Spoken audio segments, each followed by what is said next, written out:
This is a critical, unbiased review of a Ryobi 2300 watt Bluetooth electric start generator. They have some that aren't electric start. This is the electric start one. I've owned it a little over 6 months and used it frequently while in my camping trailer in the mountains. As an unbiased review, I'll be talking about both the good and the bad aspects of this generator. I owned a Honda EU1000 before this that lasted me around 24 years before it died. So in my mind, I'm comparing the two, although that may not be entirely fair. Both are inverter generators. That means they output 120 volt, 60 cycle power regardless of the engine speed or load. Some electronics don't like a variable frequency, and the inverter deals with that. So for electronics, and for that matter, I think refrigerators, you want an inverter generator rather than a standard generator. Let's look at the machine itself. It's pretty easily carried and moved by someone with a little strength. But it also has 2 wheels and a pull handle, so you can move it easily as long as you're on smooth ground, which isn't always true in camping. Here's the output panel. It has 220 volt outlets and USB, although I don't really want to put my USB devices out there in the rain, so I want to power my camper with it. But it has them, so you can use them. Here's the battery that it uses for electric start inside this neat little compartment.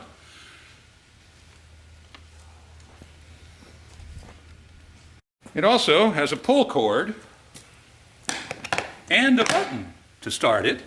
If you flip this to the on position, the LCD lights up, and then the pull cord can be used, or the button here, which uses the battery to start it. We'll come back to that. The case is solid and substantial. Let me show you this, though. The weakness is in their labeling. You see, the labeling is just stickers on here, and they're coming off. I mean, it doesn't affect its functionality. I don't care very much, but Ryobi could have done a better job with this. The engine is not an easy starter, and it doesn't like the cold. See, it tried, but it doesn't want to go. Once the engine is warm, it starts pretty well. The Honda was not an electric start, but it started much easier than the Ryobi. So one of the reasons this generator doesn't start well is because of the battery that they send. Now, this is the standard Ryobi 1 Plus 18 volt battery, lithium ion. However, the one they send is the wimpiest, smallest battery that they make, 1.3 amp hours. Now, this is the same battery that goes in their hedge trimmers and grinders and lots of other appliances. So that, I mean, that's great. Except that they send this wimpy battery that can't spin the engine very fast. There's a battery bigger than this that's like 4.5 amp hours. It does a better job and it fits in the case fine. But if you really want it to spin and start, use one of these 9 amp hour batteries. Now, these are big and they don't fit in the case, but they work.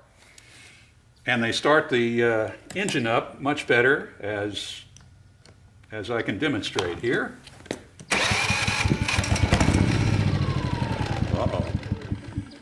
Now that's what it does sometimes. And the big battery starts the engine much better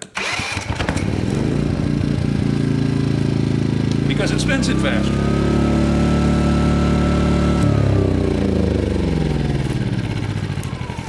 Once started, the generator performs well. It can run a small microwave, although it sags pretty badly if you're not set to 100% on the microwave. When you set the microwave to 50%, that means that it actually runs 50% of the time. And when it switches on, it loads the generator down pretty badly. It handles it, but the microwave probably isn't cooking at the rate that it should, because you can see the lights dim. And then it catches up. If you run it at 100%, the generator adjusts to it, works fine. Other than the microwave, it does the job just fine. Smaller loads, including the furnace fan, the light, computer, refrigerator, and battery chargers that I use, they work great with it. It's louder than the EU1000, but it's also twice the power. And it's still quieter than many generators. I don't have a problem with the sound level. So far, I'm sure I haven't impressed you with this generator.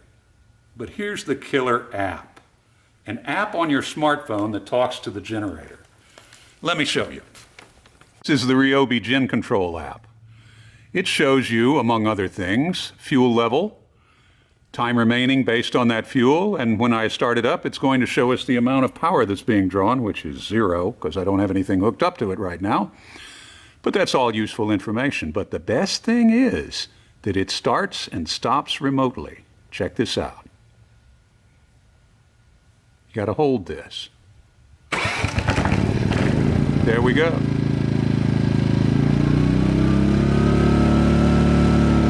And what this means is I can shut it down from the comfort of my warm trailer or even my warm bed. See? Without having to go outside. Now, the problem is that because it doesn't start well, if you leave it off all night and then try to start it again in the morning, it may not start. Or it may just be difficult to start. Sometimes you have to hold this and do this over and over to get it to start. Not now, because the engine's warm. You still have to hold it to shut it down. Oh, and there's a failure that we've seen before. Sometimes it doesn't shut it down.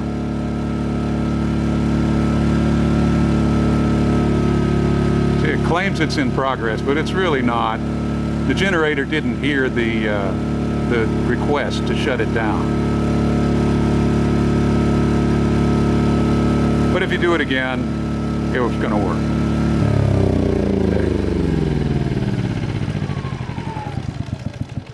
So if it's cold, like in the morning, you end up having to do that start over and over.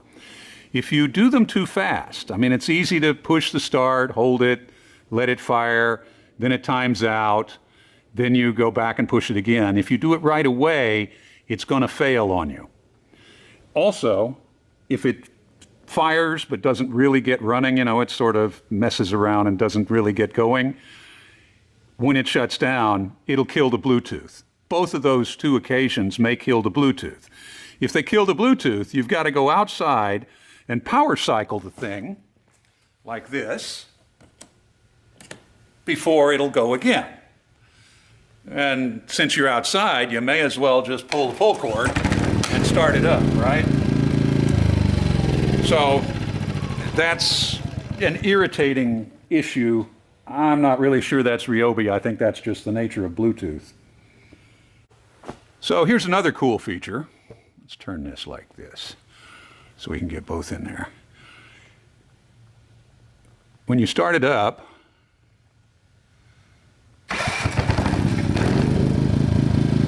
you can set a timer.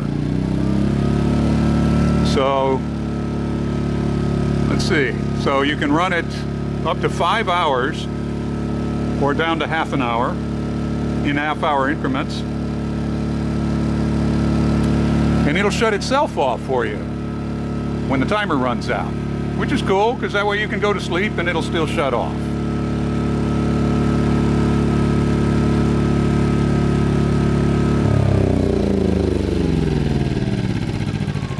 On the reluctant start, I found it helps to have a tank full to the brim, which I do not right now, or both really. Put the head in the battery control side uphill from the other. So there must be a fuel flow or an air bubble kind of a problem that I haven't figured out yet. But the answer is to elevate the front and make the thing full. All in all, I wish it had started as well as my old Honda did. But my Honda, and as far as I know, no Honda, had the remote start-stop function. And even though it doesn't start well and sometimes requires a trip outside, the remote stop feature by itself makes this worth it. Because I had to go outside every time for the Honda. I'm happy I bought this generator. I just wish their engineers had done a little better job. The battery charger, the labels, both of those are just irritating things that they didn't do. And I don't know what it takes to make it start like a Honda, but it would be nice if they did that. And that is my unvarnished opinion on the Ryobi 2300 Bluetooth electric start inverter generator.